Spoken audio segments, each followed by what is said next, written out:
Hello class, how are you. आज हम लोगों का टॉपिक है tense. Today will be talk about tense. English में जो भी सेंटेंस होते हैं उसमें से बहुत सारे ऐसे सेंटेंस होते हैं जो टेंस से बिलोंग करते हैं। तो टेंस से जब बिलोंग करते हैं तो टेंस का सही यूज़ करने से पहले हम लोगों को टेंस के बारे में जानना होगा। टेंस को हिंदी में काल कहते हैं।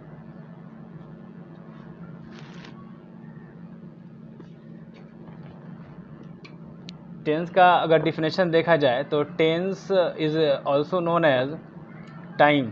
Tense is time. टाइम को भी टेंस कहा जा सकता है जनरली। एंड इसमें अगर और थोड़ा अंदर तक जाते हैं तो we find that tense is usually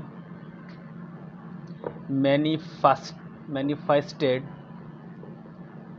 by the use of specific verb form। तो यहाँ पे verb form सबसे इम्पोर्टेंट होता है। टेंस के अंदर में बहुत सारे ऐसे सेंटेंस आएंगे जहाँ पे अलग अलग टाइप्स ऑफ वर्ब का यूज़ किया जाएगा। यानी कहने का मतलब ये हुआ कि अलग अलग टाइप का वर्ब फॉर्म यूज़ किया जाएगा। तो आज हम लोग बेसिक टेंस जान लेते हैं और अगले क्लास में फिर इसका कॉम्प्लिकेशन को देखा जाएगा, कॉम्प्लेक्स को देखा जाएगा। तो सिंपली आपको याद रखना है कि टेंस इज़ टाइम। टाइम को ही टेंस कहा जाता है। एंड अगर हम लोग देखें कि टेंस कितने तरह के होते हैं, तो अगर टाइप्स ऑफ सेंटेंस की बात की जाए तो we find that there are 3 kinds of tense. First of all present tense, second past tense, and third one is future tense। यहाँ पे एक बात का ध्यान देना ज़रूरी है कि प्रेजेंट टेंस और पास्ट टेंस ही असल में टेंस के फॉर्म होते हैं। फ्यूचर टेंस को टेंस के अंदर में इंक्लूड नहीं किया जाता है। It is only a future time. It is not a kind of tense but it is considered as a time. लेकिन प्रॉब्लम को दूर करते हुए और ज़्यादा उलझने से बचने के लिए हम लोग फ्यूचर टेंस को भी इसके अंदर इंक्लूड कर लेते हैं। तो सिंपली हम लोग याद रखेंगे कि टेंस 3 तरह के होते हैं, present tense, past tense and then future tense. 3 तरह के टेंस होते हैं। ओके, आगे बढ़ते हैं।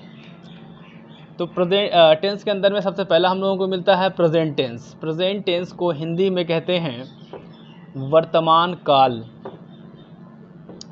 वर्तमान काल का मतलब वह टाइम, वह पीरियड ऑफ टाइम या फिर वैसा कोई समय जो अभी प्रेजेंट को रिलेट करता है। मीन्स टू से जो अभी हो रहा है, जो घटना हो रही है या जो होती है, वो प्रेजेंट टेंस के अंदर आता है या इसको प्रेजेंट टेंस कहा जा सकता है।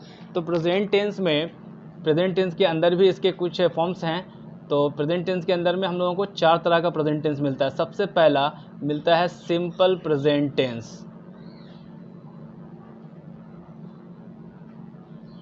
Second one is present continuous tense।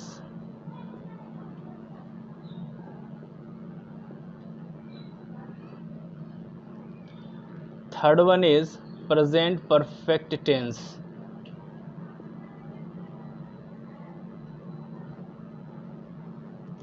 And last one is present perfect continuous tense।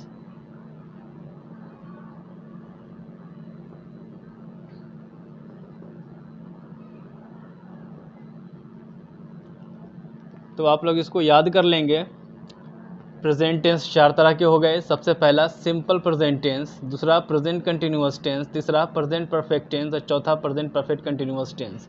But in some cases simple present tense को प्रेजेंट इंडेफिनिट टेंस भी कहा जाता है।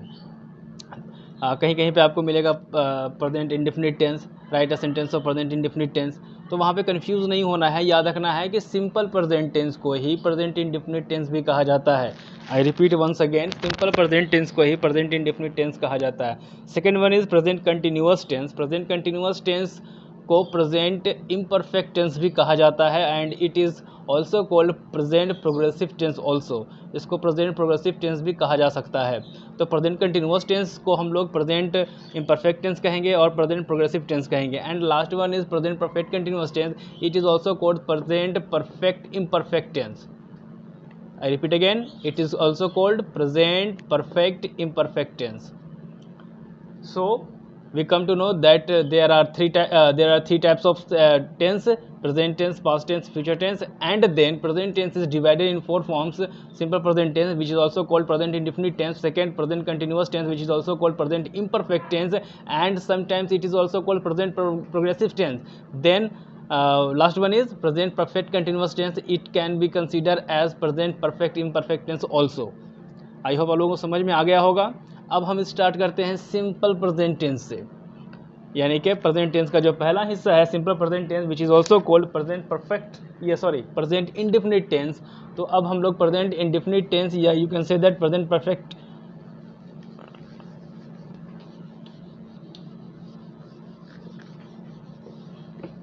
टेंस का सही इस्तेमाल से ही हम लोग इंग्लिश अच्छी तरह से बोल सकते हैं। पहला प्रेजेंट टेंस, और इस प्रेजेंट टेंस के अंदर में फर्स्ट नंबर है हम लोगों का सिंपल प्रेजेंट टेंस।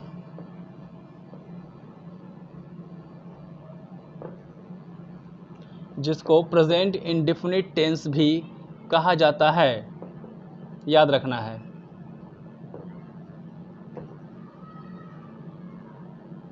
चलिए अब सिंपल प्रेजेंट टेंस के अंदर इंटर करते हैं। तो अभी बेसिकली हम लोग समझेंगे कि कैसे सेंटेंसेस को यहाँ पे मैं 2 तरीके से आप लोगों को समझाऊंगा। सबसे पहला तो कि सिंपल प्रेजेंट टेंस को पहचानेंगे कैसे, और सेकंड कि इसका यूज़ कहाँ पे किया जाए। मीन्स टू से कि अगर हम कोई ऐसा हिंदी का वाक्य है जिसको हमको इंग्लिश में करना है, अब वो सिंपल प्रेजेंट टेंस से अगर रिलेट करता है तो उसको कैसे इंग्लिश में ट्रांसलेट किया जाएगा। हाँ, सबसे अच्छा वर्ड रहेगा कैसे ट्रांसलेट किया जाएगा। तो यहाँ पे सबसे पहले हम लोग जान लें सिंपल प्रेजेंट टेंस का स्ट्रक्चर क्या होता है। In simple present tense the structure is subject plus V1 या V5 plus object. this is the structure of simple present tense. In simple present tense there is no any other helping verb like is, are, am, was, were, shall, will, should, would, could, may, might, like this. There is no need of any helping verb. It is only simple present tense. That's it. समझ में आया? Then we come to know that here 2 forms of verb is used, V1 and V5. Then what is V1 and V5? एक नया कुछ word आ गया कि V1 और V5 क्या है। तो V1 and V5 are verb form, ये क्रिया का रूप है। क्रिया को वर्ब को 5 रूप में बांट दिया गया है, that is called verb form. तो in English verb is divided in 5 forms, that is called V1, V2, V3, V4 and V5। तो सिंपल प्रेजेंट टेंस में सिंपली हम लोग यूज़ करेंगे V1 का एंड V5 का, and V2, V3, V4 is not required here, यहाँ इसकी ज़रूरत नहीं है।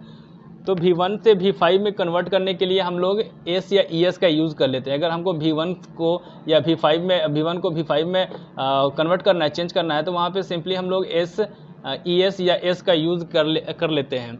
जैसे अगर V1 के अंदर आता है गो, ये वर्ब का पहला रूप है, इसका 5वां रूप हो जाता है गोज़। जैसे होता है कम का 5वां रूप होता है कम्स। जैसे इट का 5वां रूप होता है eats, like this. And then जैसे प्ले का 5वां रूप हो जाएगा प्लेज। तो याद रखना है कि ये प्ले V1 है और ये प्लेज V5 हो गया।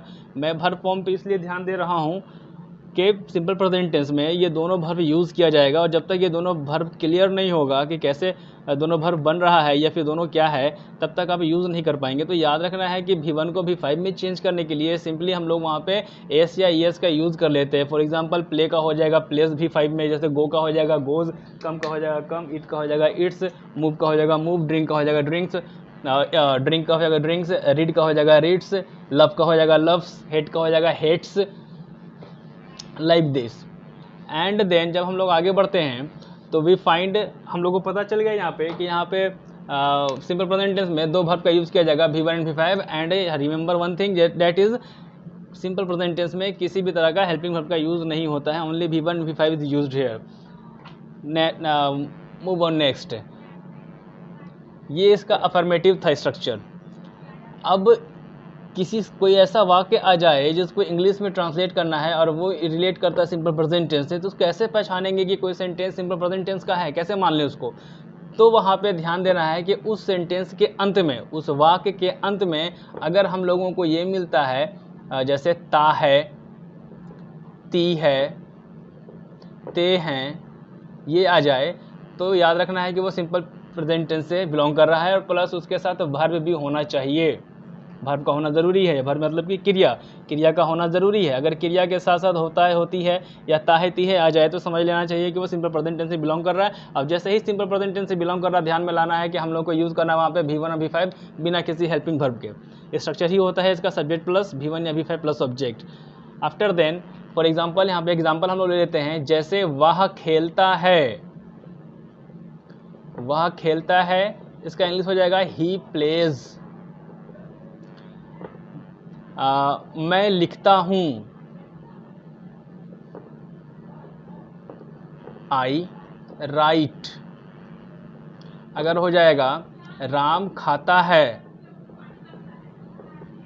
राम ईट्स। अगर हो जाएगा तुम खाते हो, तो वहाँ पे बोलना है यू ईट। इस तरीके से यहाँ पे कहीं कहीं पे हम लोग V5 का यूज़ कर रहे हैं, कहीं पे V1 का यूज़ कर रहे हैं। तो अब V5 V1 कहाँ यूज़ किया जा रहा है उस पर ध्यान देना पड़ेगा।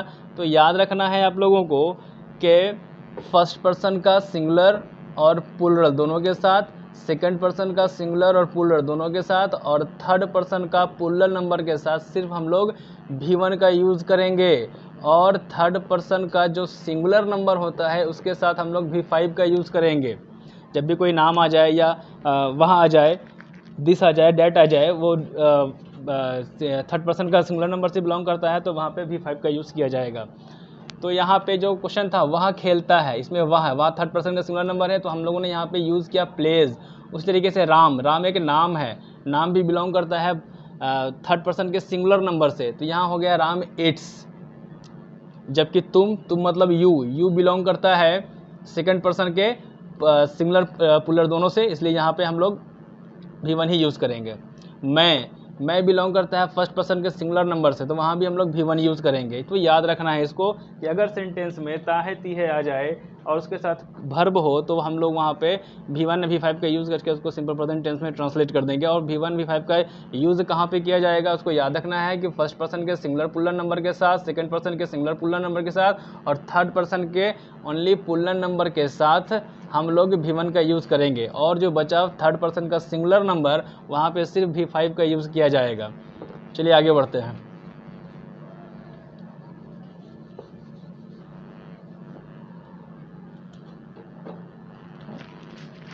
जब हम लोग सेंटेंस फॉर्म की बात करते हैं, तो सेंटेंस फॉर्म को मैंने आप लोगों को पिछले वीडियो में बता चुका हूँ कि सेंटेंस फॉर्म 6 तरह के होते हैं, affirmative, negative, interrogative negative, double interrogative और डबल इंट्रोगेटिव निगेटिव। उसी तरीके से टेंस के अंदर भी जो सेंटेंस आता है उसका पूरा का पूरा 6 रूप बनेगा, और उसको पूरा का पूरा इंग्लिश में ट्रांसलेट करके मैं दिखाता हूँ आप लोगों को। जैसे एक ले लेते हैं एग्जाम्पल, हम लोग तुम्हें जानते हैं। ये जो सेंटेंस है वो अफर्मेटिव सेंटेंस है सिंपल प्रेजेंट टेंस का, क्योंकि यहाँ पे आ गया जानते हैं। तो इसका सिंपली इंग्लिश हम लिखेंगे वी नो यू, हम लोग तुम्हें जानते हैं। अगर इसका नेगेटिव हो जाएगा तो हम लोग तुम्हें नहीं जानते हैं, तो वहाँ पे हम लोग यूज़ करेंगे we do not know you. अब यहाँ पे डू आ गया, अब एक नया वर्ड आ गया डू, कि यहाँ तो डू था नहीं, यहाँ डू यूज कैसे किया गया। तो आप लोगों को याद रखना है कि सिंपल प्रेजेंट टेंस का निगेटिव सेंटेंस में, इंट्रोगेटिव सेंटेंस में, इंट्रोगेटिव प्लस नेगेटिव सेंटेंस में, या फिर डबल इंट्रोगेटिव में, या डबल इंट्रोगेटिव निगेटिव सेंटेंस में यहाँ पे डू नॉट या डज नॉट का यूज़ किया जाता है। और डू नॉट और डज नॉट का यूज़ करने से पहले ये भी याद रखना है कि डू नॉट डज नॉट का यूज़ कहाँ किया जाए। तो सिंपली याद रखना है कि जहाँ पे आप V5 यूज़ कर रहे थे वहाँ पे डज नॉट यूज़ करना है। जहाँ V5 यूज़ कर रहे थे वहाँ डज नॉट, और उसके बाद ये जो V5 था ये ट्रांसफॉर्म होकर बन जाएगा V1, और जहाँ पे हम लोग V1 यूज़ कर रहे थे वहाँ पे यूज़ करना है डू नॉट, और ये V1 अपने ही रूप में रहेगा, V1 के रूप में ही रहेगा। तो चेंज होता है सिर्फ V5। याद रखना है कि अगर किसी सेंटेंस में जहाँ V5 यूज़ कर रहे हैं, यानी थर्ड पर्सन का सिंगुलर नंबर के साथ जहाँ V5 यूज़ किया जा रहा है, जब उसका नेगेटिव इंट्रोगेटिव सेंटेंस बनाएंगे तो उसमें डज नॉट का यूज़ करना है और साथ में ये V5 को चेंज कर देना है V1 में। जबकि V1 के साथ अलग केस, अगर किसी सेंटेंस में V1 आया है तो उसमें डू नॉट यूज़ किया जाएगा, लेकिन भर पे कोई असर नहीं पड़ेगा, वो V1 का V1 ही रह जाएगा। क्लियर? तो इसीलिए यहाँ पे नेगेटिव सेंटेंस में डू नॉट यूज़ किया गया। वी नो यू, हम लोग तुम्हें जानते हैं। We do not know you, हम लोग तुम्हें नहीं जानते हैं। अब होगा क्या हम लोग तुम्हें जानते हैं, तो इसको लिखेंगे डू वी नो यू, क्या हम लोग तुम्हें जानते हैं। That is interrogative sentence. Interrogative negative होगा तो ये बन जाएगा do we not know you, क्या हम लोग तुम्हें नहीं जानते हैं। अगर इंट्रोगेटिव डबल इंट्रोगेटिव होगा जिसमें क्यों, कहाँ, कैसे, कब का यूज़ किया जाए, for example why do we know you, हम लोग तुम्हें क्यों जानते हैं। और डबल इंट्रोगेटिव नेगेटिव होगा तो then it will be why do we not know you, हम लोग तुम्हें क्यों नहीं जानते हैं। लाइक दिस, ये सेंटेंस के पूरे 6 फॉर्म हो गए। तो पहला अफर्मेटिव, दूसरा निगेटिव, तीसरा इंट्रोगेटिव, चौथा इंट्रोगेटिव निगेटिव, पांचवा डबल इंट्रोगेटिव और छठा डबल इंट्रोगेटिव निगेटिव। तो इस तरीके से हम लोग तुम्हें जानते हैं। हम एक बार फिर से रिपीट कर देते हैं। हम लोग तुम्हें जानते हैं, वी नो यू, हम लोग तुम्हें नहीं जानते हैं, we do not know you, क्या हम लोग तुम्हें जानते हैं, डू वी नो यू, क्या हम लोग तुम्हें नहीं जानते हैं, do we not know you, हम लोग तुम्हें क्यों जानते हैं। क्यों का मतलब यहाँ पे सिर्फ क्यों ही नहीं, कहीं पे वाई की जगह पे हाउ, विच, वेन, वाई, यानी एनी WH वर्ड कोई भी आ सकता है, तो वहाँ पे WH वर्ड यूज़ करना है, फिर डू देना है, या डस है तो डस देना है। तो हम लोग तुम्हें क्यों जानते हैं, why do we know you, और हम लोग तुम्हें क्यों नहीं जानते हैं, why do we not know you. इस तरीके से अगर इन सबको अपने लैंग्वेज में फॉलो किया जाए तो काफ़ी हद तक आपका लैंग्वेज सुधर सकता है, आपको बोलचाल में हेल्प मिलेगा। अब इसके बाद सिंपली हम लोग आ जाते हैं इसके स्ट्रक्चर में, कि इसका स्ट्रक्चर कैसा बना, कैसा हुआ। तो अफर्मेटिव सेंटेंस जो था उसका स्ट्रक्चर सब्जेक्ट प्लस V1 या V5 plus object. Second structure जो उसका निगेटिव का है, वहाँ पे सब्जेक्ट प्लस डू या डज। मैं आप लोगों को पहले बता चुका था कि वहाँ पे डू या डज का यूज़ करना है, साथ में नॉट देना है, एंड देन V1 होगा, उसके बाद ऑब्जेक्ट होगा। इंट्रोगेटिव सेंटेंस में डू होगा, डज होगा पहले ही इंट्रोगेटिव बनाने के लिए, उसके बाद सब्जेक्ट होगा, उसके बाद V1 होगा, उसके बाद ऑब्जेक्ट होगा। एंड देन इंट्रोगेटिव नेगेटिव होगा तो डू और डज पहले देना है, उसके बाद सब्जेक्ट होगा, उसके बाद फिर नॉट होगा, एंड देन V1 होगा, उसके बाद ऑब्जेक्ट होगा। If we talk about double interrogative sentence तो सबसे पहले WH वर्ड देना है, उसके बाद डू या डज होगा, उसके बाद सब्जेक्ट होगा, उसके बाद V1 होगा, उसके बाद ऑब्जेक्ट होगा।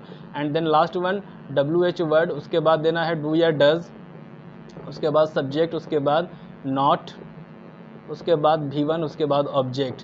इस तरह से अगर आप इसको याद कर लें तो आपका लैंग्वेज काफ़ी हद तक सुधर सकता है, ग्रामर आपका मजबूत हो सकता है।